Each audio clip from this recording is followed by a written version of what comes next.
আল্লাহ রাব্বুল আলামিন মালিক যিনি, প্রভু যিনি, তিনি শুধু ইবাদত চান না, ইবাদতের মধ্যে শর্ত লাগিয়ে দিয়েছেন। আলা লিল্লাহি দীনুল খালিস।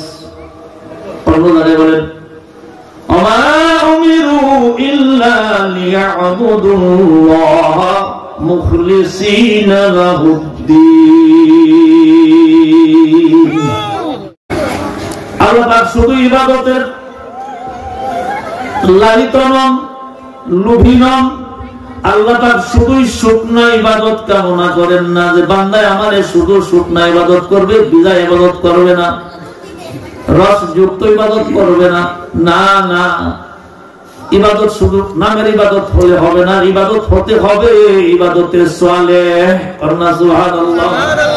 কোরআনে কারীমে অনেক জায়গায় আসছে আমলে সালেহ কথা। কিসের কথা? আমলে সালেহ। শুধু ইবাদত না, ইবাদত না হতে হবে ইবাদতে সালেহ।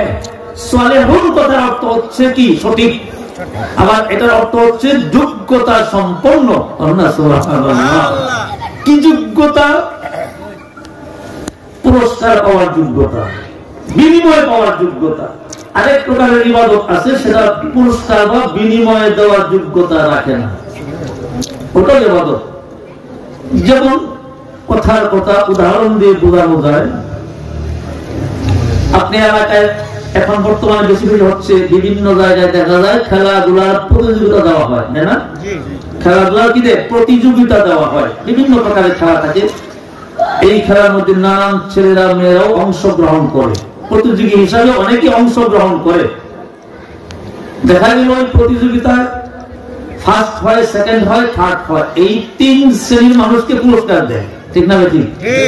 আর বাকি যারা এই সিরিয়ালে আসতে পারে না, তারাও তো প্রতিযোগিতায় অংশগ্রহণ করছে, নাকি করে নাই? তারাও তো অংশগ্রহণ করেছে, তারাও কিন্তু প্রতিযোগী হিসাবে প্রার্থিত হয়েছিল, ঠিক না? ঠিক। কিন্তু দুর্ভাগ্যবশত পুরস্কারটা পাইল না। পুরস্কারটা না পাওয়া মানে কি? আমার এই প্রতিযোগিতা অংশগ্রহণ করার না করাই তো সমান হইল, ঠিক না? ঠিক। আমি প্রতিযোগিতায় নাম লেখাইলাম কিন্তু কিছু পাইলাম না, তাহলে পাওয়া আর না পাওয়া তো সমানই হইল। কথা বলতে পারলাম কিনা? কথা বুঝে আসি আপনাদের? আমার ভাইরা, আমার আপনার আল্লাহ রাব্বুল আলামিন মালিক যিনি, প্রভু যিনি, তিনি শুধু ইবাদত চান না, ইবাদতের মধ্যে শর্ত লাগিয়ে দিয়েছেন। আলা লিল্লাহি দীনুল খালিস। পরবর্তীতে বলেন আমা উমিরু ইল্লা লিয়াবুদুল্লাহ মুখলিসিনা লাহুদ্দীন। আল্লাহ রাব্বুল আলামিন আমাদেরকে সকলকে, নারী পুরুষ, শিক্ষিত অশিক্ষিত, মূর্খ হোক, যেই হোক, তারাই ইবাদত করবে। যারাই ইবাদত করবে, সেটা হোক নামাজ, সেটা হোক রোজা, সেটা হোক হজ, সেটা হোক যাকাত, সেটা হোক দান খয়রাত, সেটা হোক জিকির আজকার, সেটা হোক কোরআন তেলাওয়াত, সেটা হোক দুরূদ শরীফ, যত ইবাদত রয়েছে, সকল ইবাদতের জন্য রব্বুল আলামিন শর্ত লাগিয়ে দিয়েছেন। ও আমার আবেদ বান্দারা শুনো, প্রতিযোগী বান্দারা, যারা ইবাদতের প্রতিযোগিতায় না লিপ্ত হয়েছ, শুধু লিপ্ত হলেই হবে না, এই প্রতিযোগীদের ভিতরে যারা মুখলিসিন হবে, যারা ইখলাস সহকারে ইবাদত করবে, আমি আল্লাহ তাদের ইবাদতটাই পুরস্কার দেব।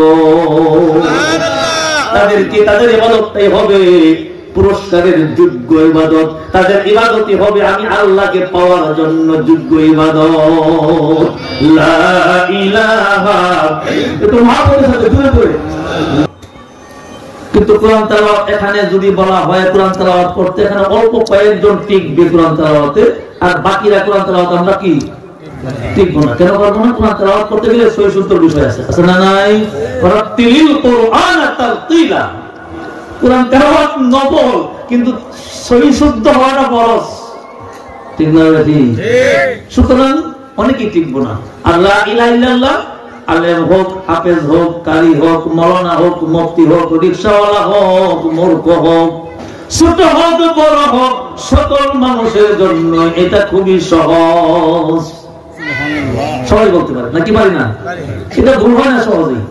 তাই আমার মহব্বতের সাথে সকলে আমরা আওয়াজ দিয়ে বলি লা ইলাহা আলে রে নবীর কালেমা দাও গো ছেড়ে নবীর কালেমা দাও গো ছেড়ে হযরত বিল্লাল কান্দে বলে সর্বনা জীবন গেলে লা ইলাহা ইল্লাল্লাহ লা ইলাহা ইল্লাল্লাহ মুহাম্মাদুর রাসূলুল্লাহ।